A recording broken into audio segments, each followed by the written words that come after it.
ئەم کاتتان باش بینەرانی پایتەخت میدیا لەسەر پردی چەمەینە وا دیارە دوای خنکانی مامۆستا ئاڤێستا ئەوە بووە 7 ڕۆژ ئەمڕۆ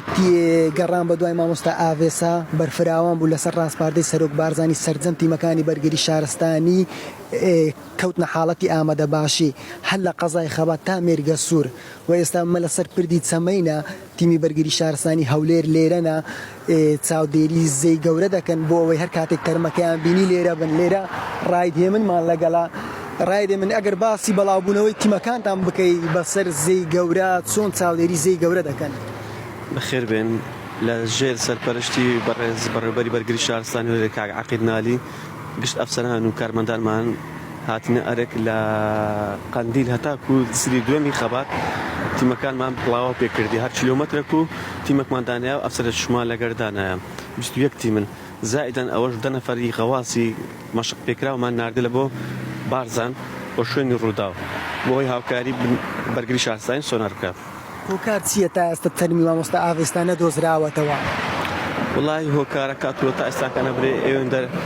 منتقەتی شاخاویە منتقەت شاخاویە لاوانەیە گیر بووبی لاوانەیە قوم و چگلی چەولمی کەتتە سەری هەر دەبێ ئەو هۆکار هەبی زیاتر ئەوە چکەنیا.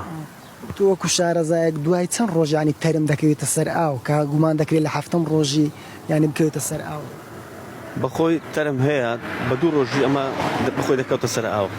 عسب ئاو سارد و گەرمی ئاوەکەی عسب ئەو شوێنێک جوغرافیای ئاوەکەی لێیە منطقەی بارزان منطقەتی شاخاوی و بەردەڵانە ئیستا ئێکوانە فەرقی هەیە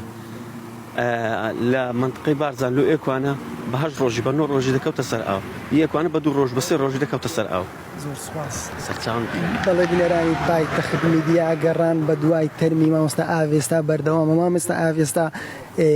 ڕۆژی شەموو هەرەکە 7 ڕۆژ پێش ئێستا لەگەر کەسوکارەکەی بە مەوەستی گەشت و سەیران ڕویان لە ناو سەی مێرگە سوور کرد. مامۆستا ئاڤێستا دوای ئەوەی دەچن بۆ وێنەگرتن برایەکی دەکەوێتە ناو ئاوەکە و هەوڵی ڕزگارکردنی ئەو دەدا بەڵام بەداخەوە بەخۆی گیان لە دەست دەدا تا ئێستا هەفتەیەک بەسەردا دەچی گەڕان بە دوای تەرمەکەی بەردەوامە.